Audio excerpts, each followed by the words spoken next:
Hola y bienvenido a un nuevo análisis. Siguiendo con la línea de exploración que nos has propuesto, hoy continuamos, indagando en esa fascinante intersección entre la literatura, la vida y la resistencia. Sí, ya hemos examinado a fondo obras clave como Nacidos para correr, también De qué hablo cuando hablo de correr o Ultramaratón, Grandes libros todos. desde luego. Pero hoy, gracias a las fuentes que nos has facilitado, nos sumergimos en una historia que, bueno, sin ser de un corredor, es quizá una de las más puras sobre ultrarresistencia que se han escrito. Hablo de Salvaje, las memorias de Cheryl Strayed, de 2012. Es una lección muy interesante, porque aquí la misión es distinta, ¿no? No vamos a analizar la técnica o la estrategia de un atleta. No, aquí vamos a desentrañar el viaje de una persona rota que de forma casi instintiva utiliza un desafío físico, bueno, monumental, como herramienta para reconstruirse. Exacto. La pregunta central que nos has planteado es, a ver, ¿qué lecciones crudas y honestas puede extraer un corredor de larga distancia de una mujer que decidió caminar más de 1.800 kilómetros para salvar su propia vida? Y la respuesta, yo creo, es más profunda de lo que parece. Pues vamos a por ello entonces. Empecemos por el contexto, porque sin él es imposible entender la magnitud de la historia. ¿Quién es Cheryl Strayed en 1995 y qué demonios la lleva a plantearse recorrer el sendero del macizo del Pacífico?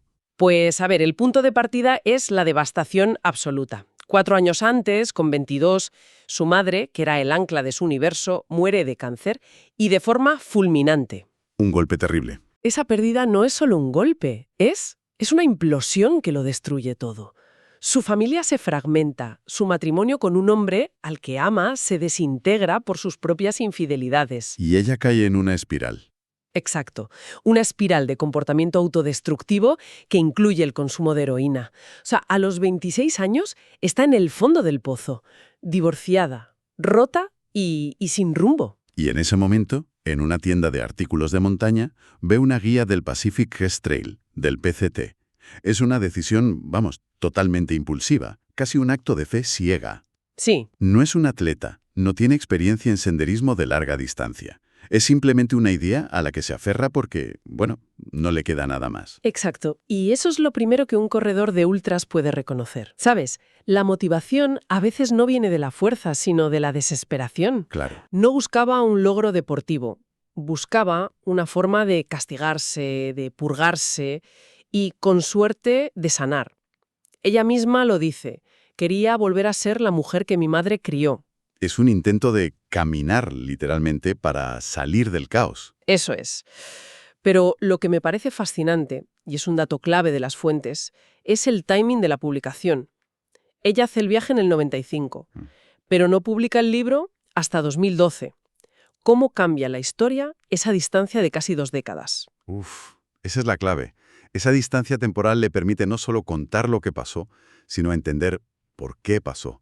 No es un diario de viaje visceral, es una autopsia emocional hecha con la perspectiva que solo dan los años. Claro. Y quizá por eso resonó de una manera tan increíble cuando se publicó. El impacto fue sísmico. 2.0 de Oprah Winfrey, y eso en 2012 era como lanzar una bomba nuclear cultural. Las cifras son una locura. Las cifras son elocuentes, sí. Las ventas se dispararon más de un 200% en una semana y las de los ebooks se triplicaron. Se ancló en la lista de los más vendidos del New York Times. Pero más allá de los números, la pregunta es ¿por qué conectó tanto? ¿Por qué esta historia no otra? Yo creo que fue una tormenta perfecta. Era la historia de una antiheroína. No era una atleta perfecta, sino una mujer real con fallos enormes, que se enfrenta a un desafío no para demostrar su fuerza, sino para encontrarla. Una historia muy honesta. Muy honesta. En un mundo que empezaba a estar saturado de imágenes de perfección en redes sociales, esta historia de vulnerabilidad y crudeza era un soplo de aire fresco. Y luego llegó la película de 2014, Alma Salvaje, con Reese Witherspoon, que lo cimentó como un fenómeno global. Y aquí es donde la historia empieza a ofrecernos lecciones muy concretas para la ultradistancia. La primera, y la más obvia, es la preparación. O mejor dicho, la falta de ella. Strayed es el ejemplo perfecto de lo que no se debe hacer. Es casi una comedia de errores trágica. Su mochila, a la que bautiza Monstruo, es el personaje principal al principio. Sí, monstruo. Es tan absurdamente pesada que no puede levantarla del suelo para ponérsela a la espalda. Tiene que apoyarla en algún sitio alto y dejarse caer debajo. Está llena de miedos en forma de objetos por si acaso, como una sierra plegable o libros que nunca leerá. Me recuerda a tantos corredores novatos. Totalmente. Que llegan a su primera ultra cargados de material que no han probado simplemente porque lo decía una lista. Es una metáfora perfecta del equipaje emocional que arrastraba. Cada objeto inútil en esa mochila era un miedo, una culpa, un recuerdo doloroso al que se aferraba. Y el sendero, pues, como una carrera de 100 millas, te obliga a deshacerte de lo innecesario para poder avanzar. Su primer gran aprendizaje. Sí, enviar a casa todo lo que no es esencial. Pero los errores no terminan ahí. No, qué va. El del combustible del hornillo es brutal. Compra el equivocado y se ve forzada a comer toda su comida fría. Una pasta de avena y fideos crudos durante días. Uf, En una ultra, un error logístico así puede ser el fin. Te quedas sin energía y se acabó. Pero el error más visceral, el que creo que todo corredor puede sentir en sus propios pies, es el de las botas. las botas. Compró una talla más pequeña. Un error de principiante que, en el contexto de caminar más de 30 kilómetros diarios, se convierte en una forma de tortura medieval. La descripción es durísima. El libro describe con una crudeza inolvidable el estado de sus pies, un amasijo de ampollas, dolor y sangre. La imagen de ella arrancándose una uña del pie con unos alicates es potentísima. Sí, Aquí la lección va más allá de elige bien tu material, ¿sabes? Es sobre la relación entre el dolor físico y el psicológico. ahí quería llegar. El libro no se regodea en el sufrimiento por masoquismo. Parece que el dolor físico, tan agudo y presente, le da algo tangible en lo que concentrarse. Claro, tiene una causa clara. Exacto. Tiene una causa clara, las botas. A diferencia de su dolor emocional, que es difuso y abrumador. Es posible que el sufrimiento autoinfligido de una ultra sirva como un canal para procesar otros dolores más profundos. Sin duda, el dolor de las botas se convierte en el espejo de su dolor por la muerte de su madre. Es una manifestación física de su tormento interior. En un ultramaratón, cuando llegas al kilómetro 120 y cada músculo grita, tu mente entra en un estado muy primitivo. Te enfrentas a la pregunta fundamental: ¿por qué estoy haciendo esto? Justo. Strait se enfrentaba a la misma pregunta a cada paso doloroso, y la respuesta era la misma: para seguir adelante. Para demostrarse a sí misma que podía soportar el dolor y sobrevivir. Y no solo el dolor, sino los imprevistos. Su viaje por las Sierras Nevadas es otro ejemplo magnífico. Cierto, esa sección es terrorífica. Se encuentra con una capa de nieve mucho mayor de la esperada en una de las zonas más remotas del sendero. Y no está equipada para ello. Para nada. Se pierde, otros senderistas más experimentados abandonan. Es un momento en el que la naturaleza le muestra su indiferencia absoluta. No le importa su drama personal. O se adapte o perece. Y esa es una lección de humildad que todo corredor de montaña aprende. Puedes tener el mejor plan, pero la montaña tiene la última palabra. Una tormenta, una ola de calor, un error de navegación, Tienes que ser capaz de recalcular. de recalcular, de sufrir, de tomar decisiones difíciles bajo una presión extrema. La forma en que Strait se une a otros senderistas para superar esa sección demuestra que, aunque el viaje es solitario, la supervivencia a veces depende de la comunidad, por efímera que sea. Y esa indiferencia de la naturaleza que mencionas es brutal. Y no solo se manifiesta en el terreno, sino también en la logística más básica. Pienso en cómo tuvo que planificar su propia supervivencia con esas cajas de provisiones que se autoenviaba. El sistema de drop packs o bolsas de vida que montó es una analogía directa y potentísima. Tenía que anticipar semanas o meses antes qué necesitaría su yo futuro. Claro. La persona que empaquetaba la caja en su casa tenía que cuidar de la persona desesperada, hambrienta y exhausta que la recogería en una oficina de correos. Ese acto de planificación se convierte en un acto de autocuidado, de fe en el futuro. Es una habilidad mental crucial. Crucial, el tú del presente trabajando para salvar al tú del futuro. Los corredores de ultras hacen exactamente lo mismo cuando preparan meticulosamente sus bolsas para los habituallamientos. Pero todo este sufrimiento físico y logístico es solo el escenario para el verdadero viaje, que es el interior. Y la estructura del libro, la verdad, es brillante en este aspecto, intercalando el presente del sendero con flashbacks de su pasado. Claro. No te deja olvidar ni por un segundo por qué está allí. Es que el sendero no es una huida, es una confrontación. La soledad absoluta, el ritmo monótono de caminar durante 10 o 12 horas al día, le quita todas las distracciones. No hay escapatoria, ninguna. No hay teléfono, no hay trabajo, no hay amigos con los que salir. Solo está ella, sus pensamientos y sus recuerdos.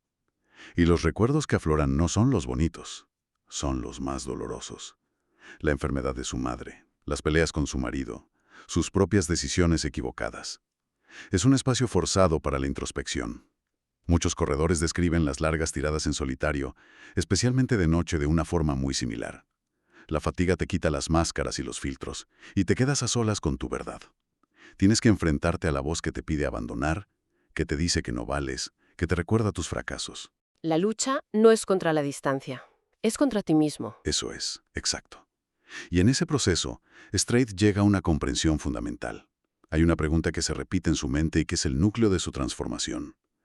¿Y si me perdonara a mí misma? ¿Y si nunca fuera redimida?